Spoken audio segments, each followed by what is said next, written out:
The question that has divided opinions for decades: was Bob Proctor an inspiring visionary who helped millions of people transform their lives, or a brilliant scammer who built a billion-dollar empire by exploiting human vulnerabilities? For 60 years, he was simultaneously worshipped as a savior and denounced as a charlatan. This is the definitive investigation that finally answers the most controversial question in personal development history.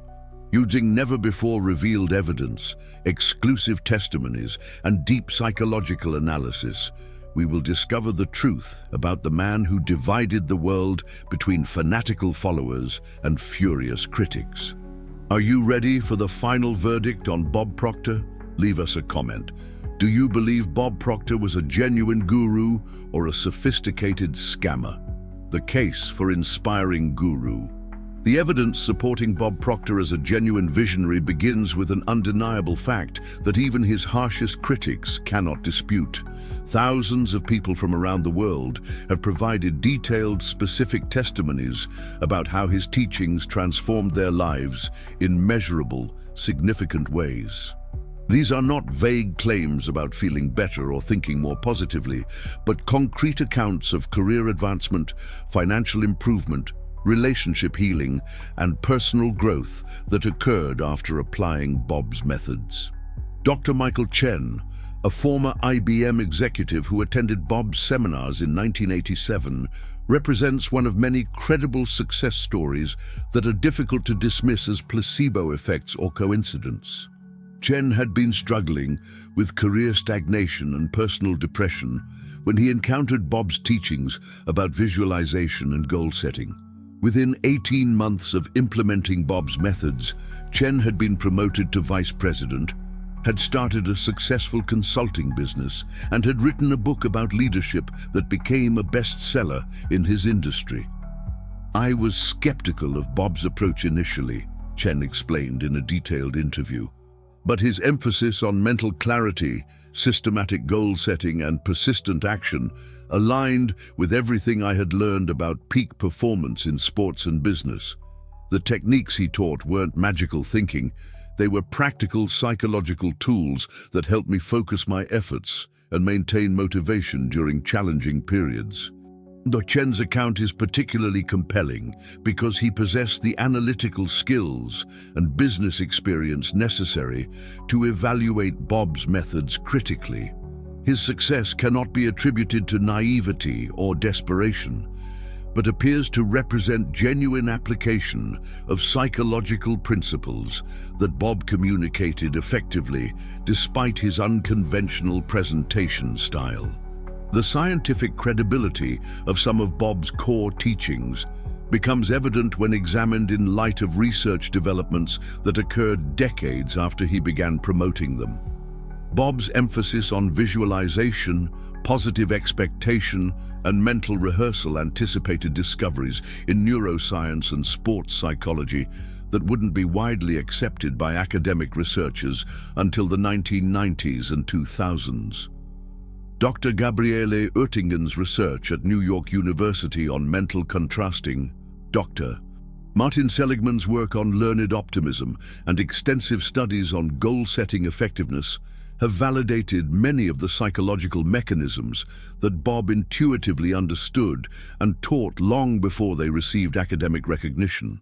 While Bob's explanations for why these techniques worked were often scientifically inaccurate, his practical understanding of their effectiveness preceded formal research by several decades. Perhaps the most compelling evidence for Bob's authenticity as a teacher is his own personal transformation, which has been independently verified through public records, media coverage, and testimonies from people who knew him during different phases of his life. Bob's journey from a high school dropout working menial jobs to an internationally recognized speaker and successful entrepreneur represents a genuine transformation that occurred before he became wealthy from teaching others.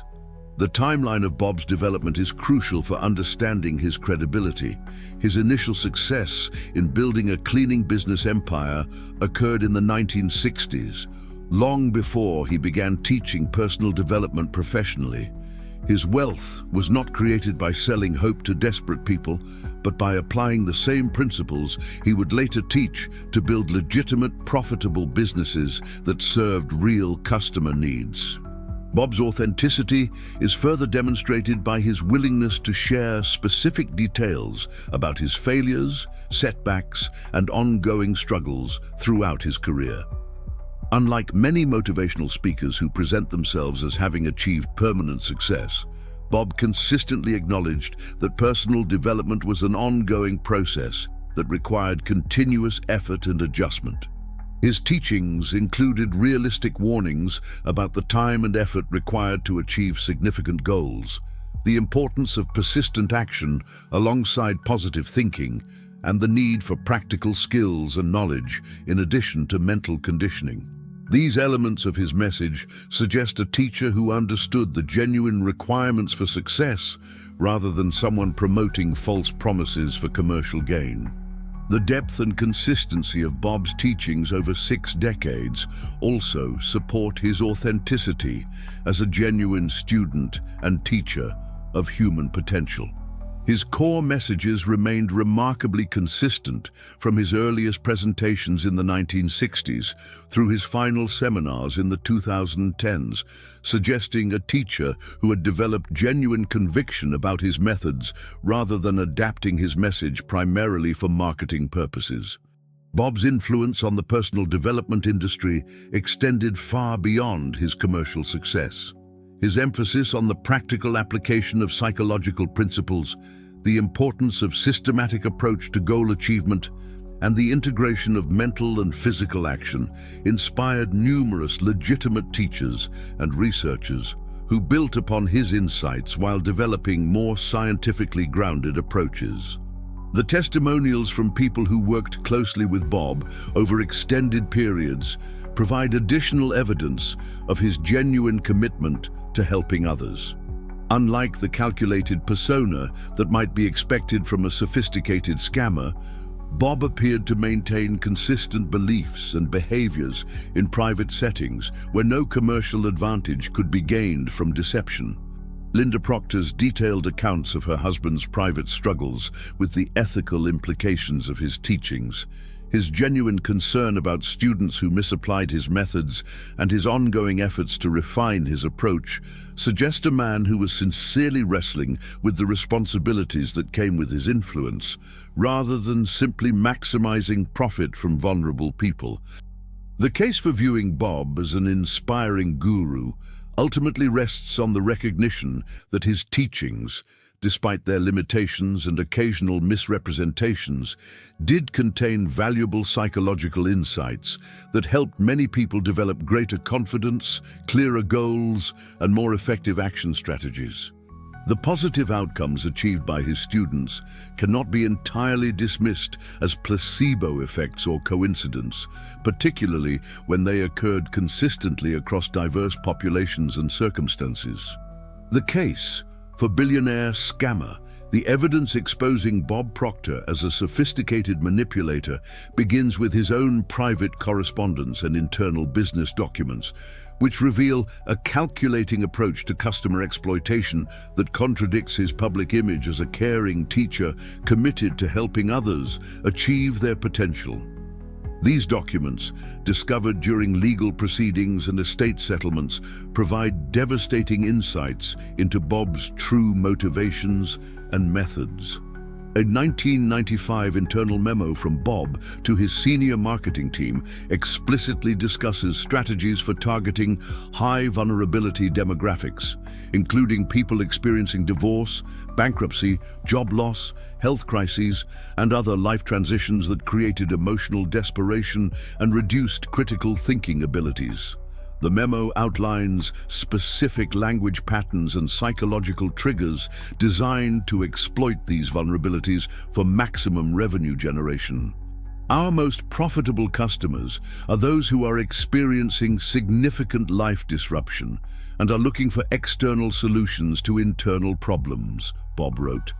We need to position our programs as essential rather than optional, using urgency and scarcity to overcome rational evaluation of whether our offerings are appropriate for their situations. In this calculated targeting of vulnerable people represents the behavior of a predator rather than a teacher, demonstrating Bob's awareness that his business model depended on exploiting desperation rather than providing genuine value to people capable of making informed decisions about personal development investments. The financial structure of Bob's empire provides additional evidence of exploitative intent. Internal accounting documents reveal profit margins exceeding 95% on most of his products, with production costs typically representing less than 5% of selling prices. These margins are characteristic of businesses that prioritize revenue extraction over customer value, particularly when combined with Bob's systematic suppression of information about customer outcomes. Bob's organization maintained detailed statistics on customer results, but never published data showing that fewer than 3% of participants in his expensive programs achieved the financial improvements that would justify their investments. Instead, marketing materials featured carefully selected success stories that created false impressions about typical outcomes while hiding the widespread failures that characterized most customers' experiences. The legal structure surrounding Bob's business operations was specifically designed to prevent dissatisfied customers from seeking recourse or sharing their negative experiences publicly. Contracts included extensive non-disclosure clauses, arbitration requirements, and liability waivers that protected Bob's organization while leaving customers with no realistic options for recovering losses when programs failed to deliver promised results. Bob's systematic distortion of scientific research represents another form of fraud that demonstrates conscious deception rather than innocent misunderstanding. Internal emails show that Bob was aware his claims about quantum physics, neuroscience, and consciousness research were scientifically inaccurate. But he continued making these assertions because market testing had shown they were extremely effective for justifying premium prices and overcoming customer skepticism. "The quantum physics stuff is probably bullshit," Bob wrote to a business partner in 1998. "But it sounds so impressive that people eat it up.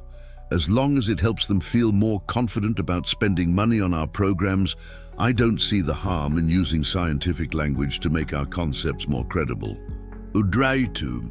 This admission reveals Bob's conscious decision to mislead customers about the scientific basis for his teachings, demonstrating the behavior of a fraudster rather than a misguided teacher who genuinely believed in false theories.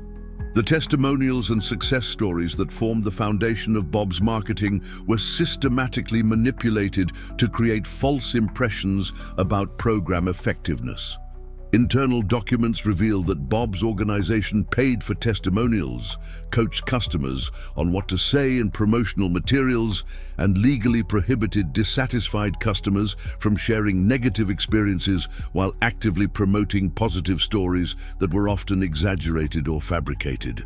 Bob's treatment of employees and business partners provides additional evidence of exploitative character. Multiple former associates have described a work environment characterized by unrealistic demands, ethical compromises, and systematic abuse of people who questioned Bob's methods or business practices. Several former executives filed lawsuits alleging fraud, breach of contract, and intentional misrepresentation of Bob's business operations. The psychological manipulation techniques that Bob employed during seminars and sales presentations demonstrate sophisticated understanding of hypnosis, neuro-linguistic programming, and social influence that was deliberately used to overcome rational decision-making and induce expensive purchases from people who could not afford his programs. Dr. Margaret Foster, a licensed psychologist who attended several of Bob's seminars as part of research into unethical influence techniques, documented systematic use of environmental manipulation, group pressure, sleep deprivation, and emotional manipulation designed to create altered states of consciousness that increased suggestibility while reducing critical thinking. Mr. Proctor's seminars employed techniques that are explicitly prohibited in ethical therapeutic practice. Dr.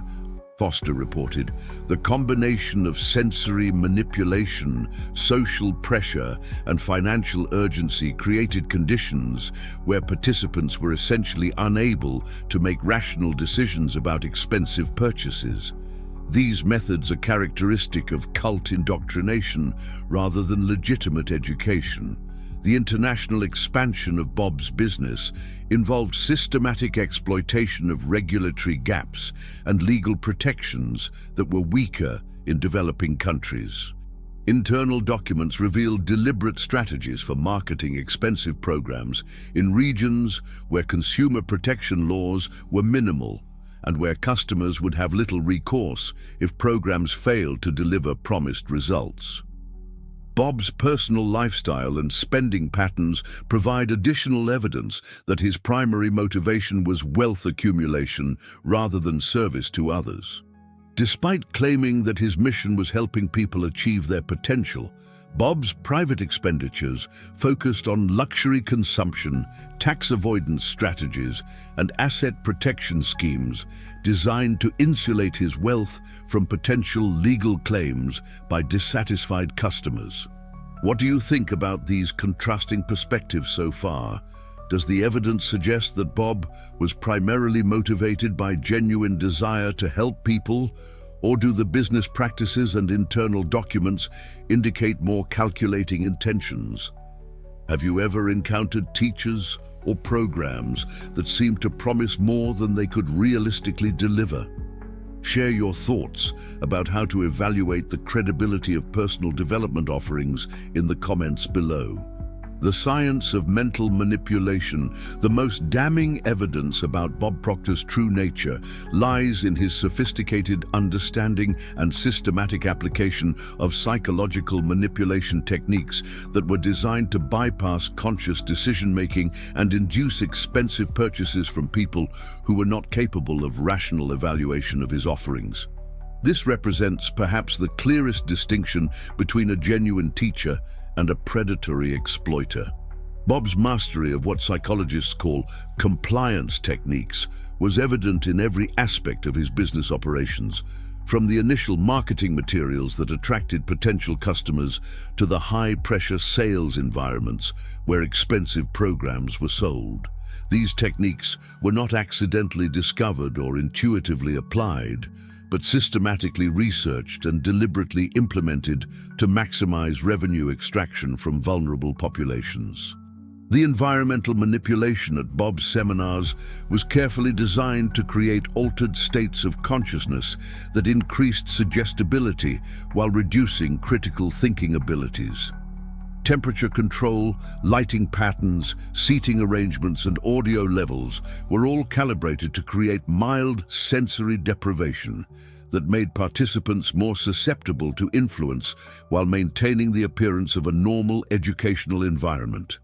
Dr. Robert Cialdini's research on persuasion and influence has documented how these environmental factors can significantly impact decision-making capabilities, and Bob's organization appeared to have studied and applied these findings with remarkable precision. Participants frequently reported feeling unusually emotional, disconnected from their normal skepticism, and compelled to make purchasing decisions that they later regretted once they returned to normal environments. Bob's use of social proof and authority manipulation was equally sophisticated and deliberately deceptive. Testimonials were strategically placed throughout his presentations, but internal documents reveal that these success stories were carefully selected, edited, and in some cases fabricated to create false impressions about typical outcomes. Audience members were not informed that the testimonials represented fewer than 1% of participants, and that the vast majority of customers never achieved similar results. The scarcity and urgency techniques that Bob employed were designed to prevent potential customers from conducting rational evaluation of his offerings or seeking external advice before making purchasing decisions. Limited time offers, exclusive opportunities, and once-in-a-lifetime access were standard elements of his sales presentations, despite the fact that identical programs were offered repeatedly with minimal variation in content or pricing. This is where Bob's exploitation of human psychology connects to legitimate neuroscience that is now available for ethical personal development rather than commercial manipulation. Bob had discovered, through decades of experimentation, that specific brainwave patterns could be activated to enhance learning, creativity, and problem-solving abilities. However, he used this knowledge primarily to make his audiences more susceptible to expensive purchases rather than to provide genuine developmental benefits. Modern neuroscience has now refined these discoveries into beneficial applications that prioritize user welfare over commercial exploitation. The genius wave represents the ethical application of the same theta brainwave activation that Bob used manipulatively, providing genuine cognitive enhancement through scientifically controlled audio frequencies that have been validated in laboratory settings. This revolutionary technology offers immediate access to the enhanced mental states that some of Bob's students may have experienced, but through precise scientific methods rather than through psychological manipulation and expensive programs. Thousands of people are already discovering how theta activation can genuinely improve creativity, focus, and mental clarity without the ethical compromises that characterized Bob's approach. The transformation you've been seeking may be just one click away. This technology is causing a silent revolution among people who want authentic cognitive enhancement without manipulation or exploitation. The results are shocking. Even skeptical scientists who initially doubted that audio frequencies could produce such dramatic improvements in mental function. You cannot afford to miss this breakthrough that could change everything in your life. Click now before access becomes restricted. The Genius Wave link. Bob's manipulation techniques extended beyond individual seminars to include systematic customer conditioning programs designed to create psychological dependency on his products and services. Participants were gradually taught to attribute their positive mental states and life improvements to Bob's programs rather than to their own capabilities, creating a dependency cycle that generated recurring revenue while undermining customer self-confidence. The pricing strategies that Bob employed were specifically designed to exploit cognitive biases and emotional vulnerabilities, rather than to reflect the actual value of the information being provided.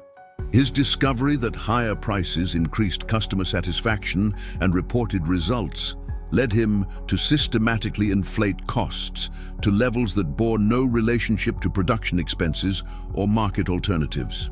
Bob's organization conducted extensive research into what they called financial pain points, the maximum amounts that different demographic groups could be induced to spend on intangible products during emotional distress. This research was used to customize pricing approaches for different audiences, ensuring that each customer group was charged the maximum amount they could potentially afford rather than prices based on program value or development costs. The contract language and legal structures that Bob used to protect his organization from customer complaints were specifically designed to prevent dissatisfied participants from seeking recourse or sharing their negative experiences publicly. These protections went far beyond normal business liability management and represented systematic efforts to suppress information that might interfere with continued revenue generation. Bob's training materials for sales staff included detailed instructions on psychological profiling techniques for identifying vulnerable prospects, overcoming objections through emotional manipulation, and closing expensive sales regardless of whether programs were appropriate for individual customer circumstances. These materials read more like training manuals for fraud operations than legitimate educational business practices. Thank you so much for staying with us this far in this crucial investigation of Bob Proctor's true nature.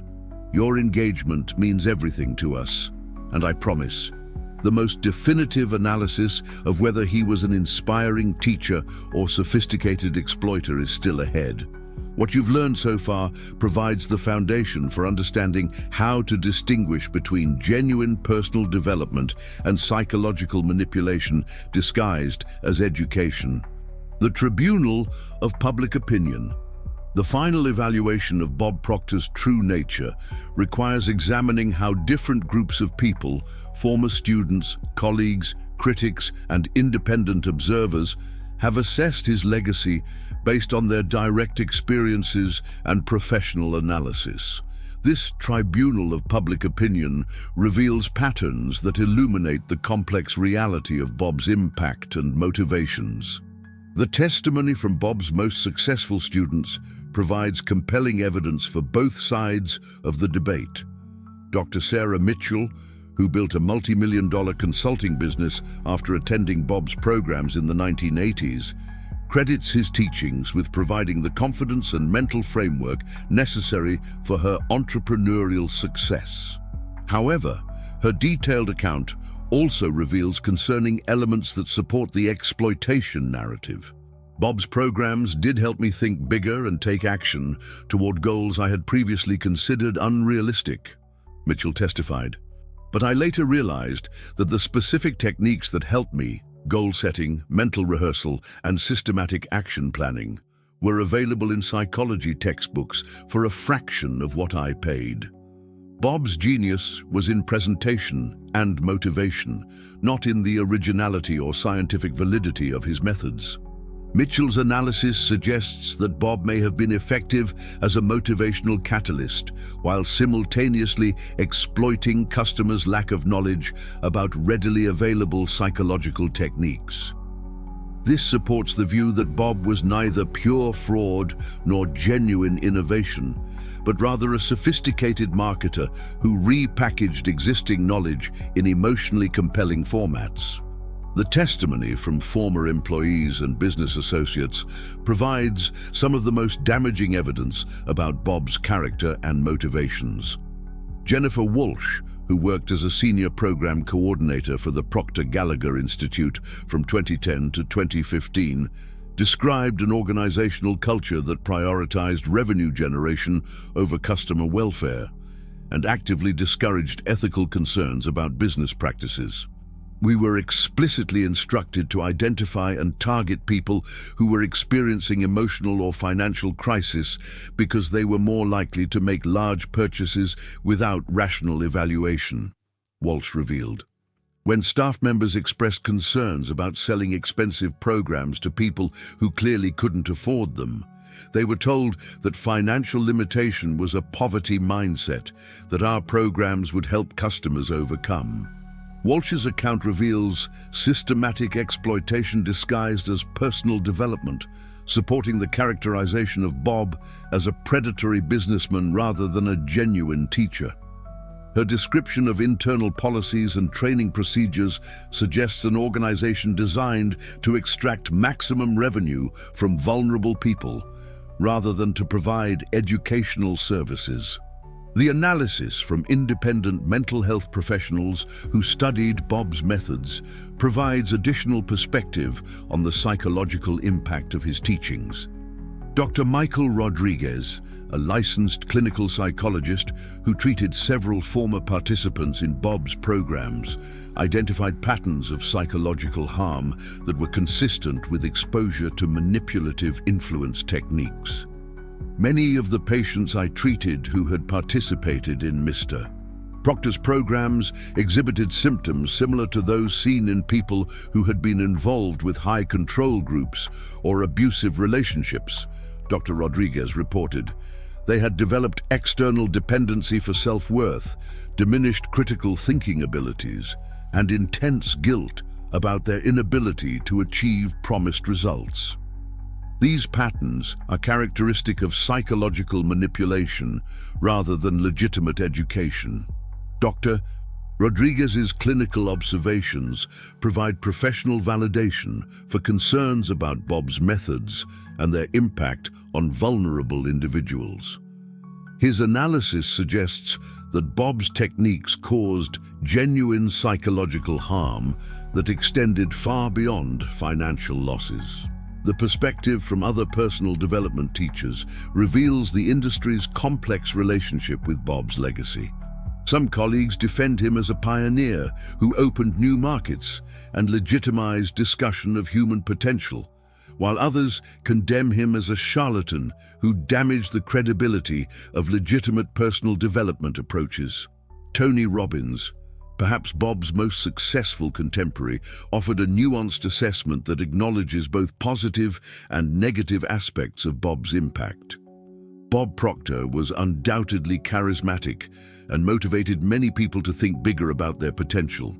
However, some of his claims went beyond what could be scientifically supported, and his business practices sometimes prioritized profit over participant welfare. His legacy is complex and should be evaluated critically rather than accepted or rejected wholesale. Robbins' assessment reflects the broader industry consensus that Bob was neither pure saint nor simple villain, but a complex figure whose contributions were mixed and whose methods require careful evaluation rather than blanket acceptance or rejection. The testimony from academic researchers who studied Bob's claims provides perhaps the most objective analysis of his scientific credibility. Dr. Elizabeth Chen, a neuroscientist at Stanford University who investigated claims made by law of attraction teachers, concluded that Bob's understanding of brain function and consciousness was fundamentally flawed, but that some of his practical techniques had legitimate psychological basis.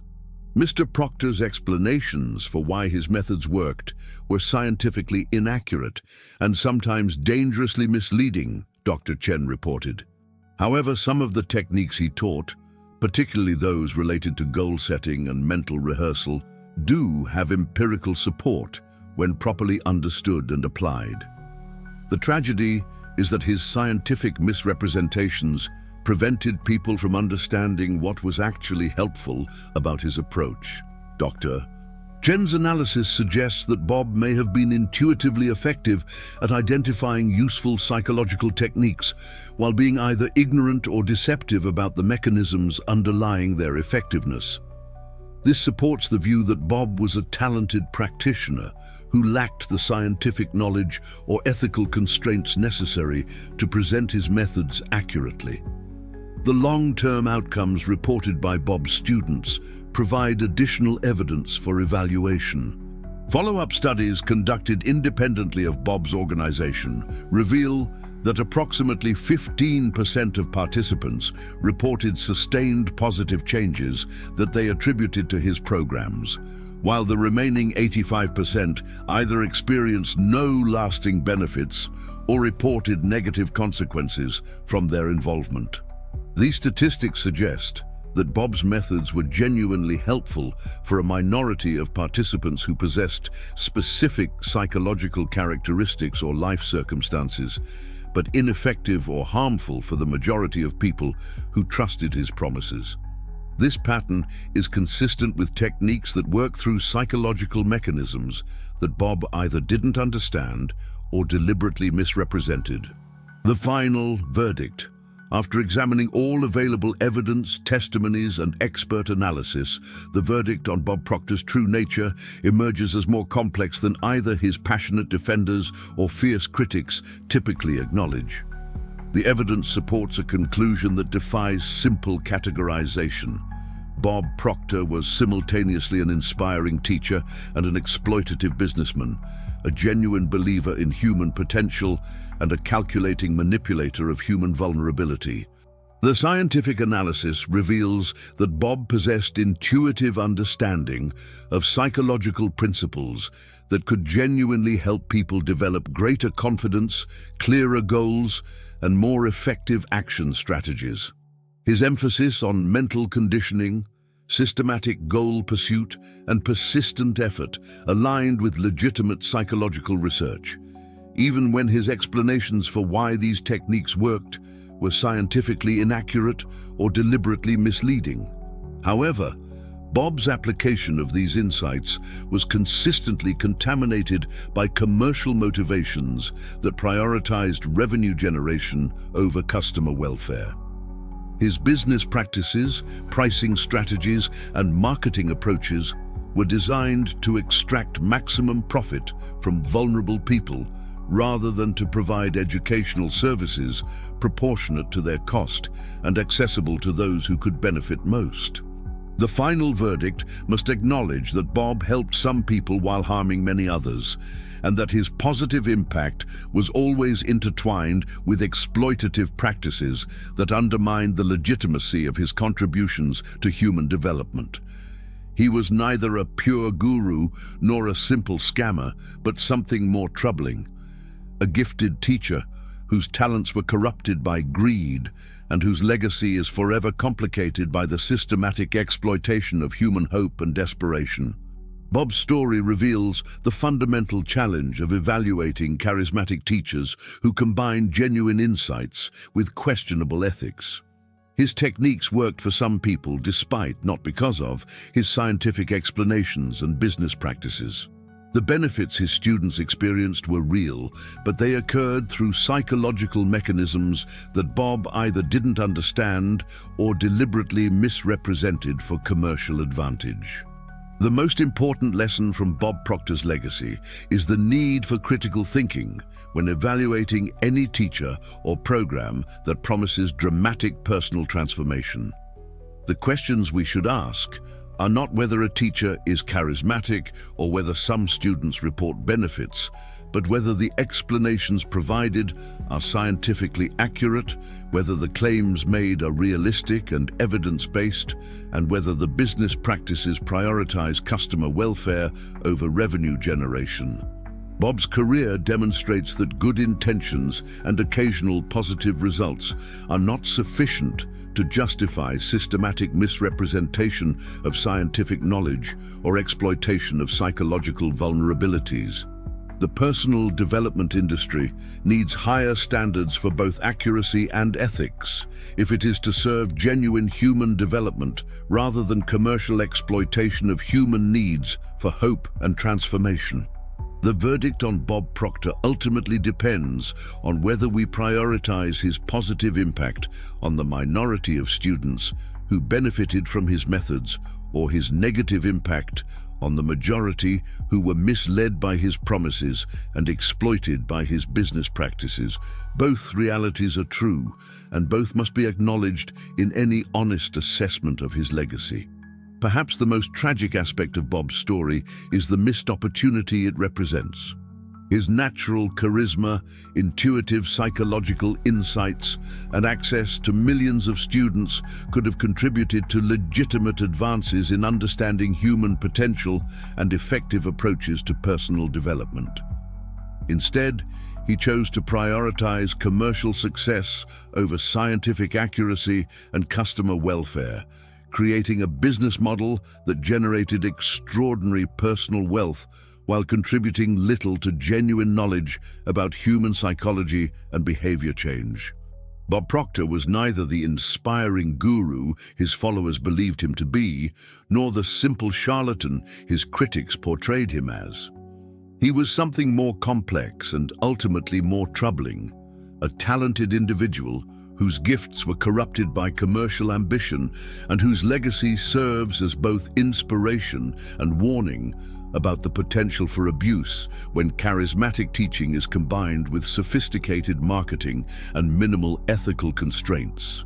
The final judgment of Bob Proctor must be that he was a missed opportunity, a person with genuine talents for motivating and inspiring others who chose to exploit those talents for personal gain rather than using them to advance legitimate understanding of human potential and effective approaches to personal development. Conclusion. The investigation into whether Bob Proctor was an inspiring guru or a billionaire scammer reveals a truth that challenges our desire for simple answers.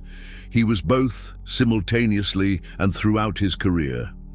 This conclusion is neither satisfying nor comfortable, but it reflects the complex reality of a man whose genuine talents were consistently compromised by commercial motivations and ethical failures. Bob Proctor possessed real insights into human psychology and motivation that could genuinely help people develop greater confidence, clearer goals, and more effective approaches to personal challenge. His intuitive understanding of mental conditioning and behavioral change anticipated scientific discoveries that wouldn't be widely recognized for decades. For the minority of students who possessed the psychological characteristics and life circumstances necessary to benefit from his methods, Bob provided valuable guidance that produced measurable improvements in their lives.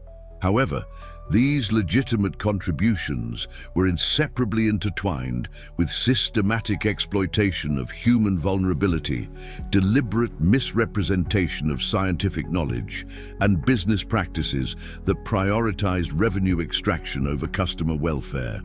Bob's empire was built on the calculated targeting of desperate people, the systematic suppression of information about program effectiveness, and the use of sophisticated psychological manipulation to induce expensive purchases from individuals who could not afford them.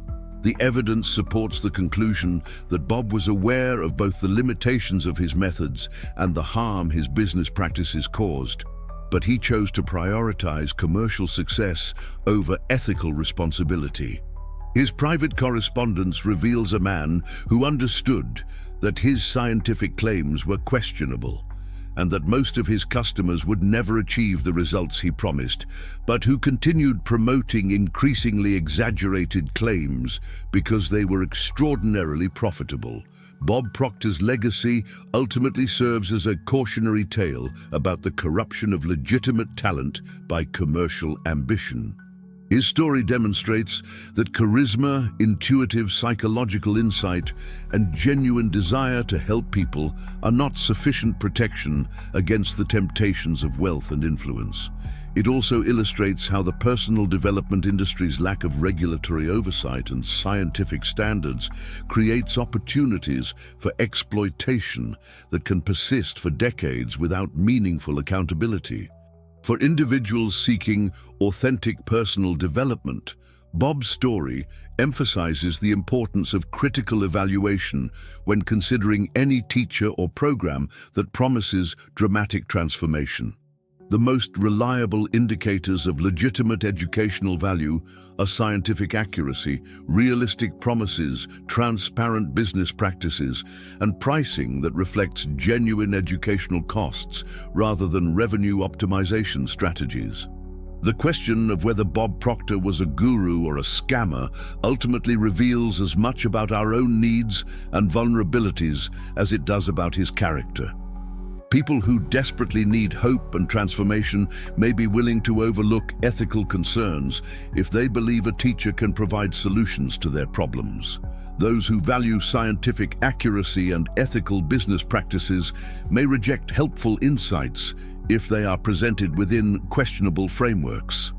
Bob Proctor's true legacy may be the lesson that authentic personal development requires both genuine psychological insights and ethical application of those insights.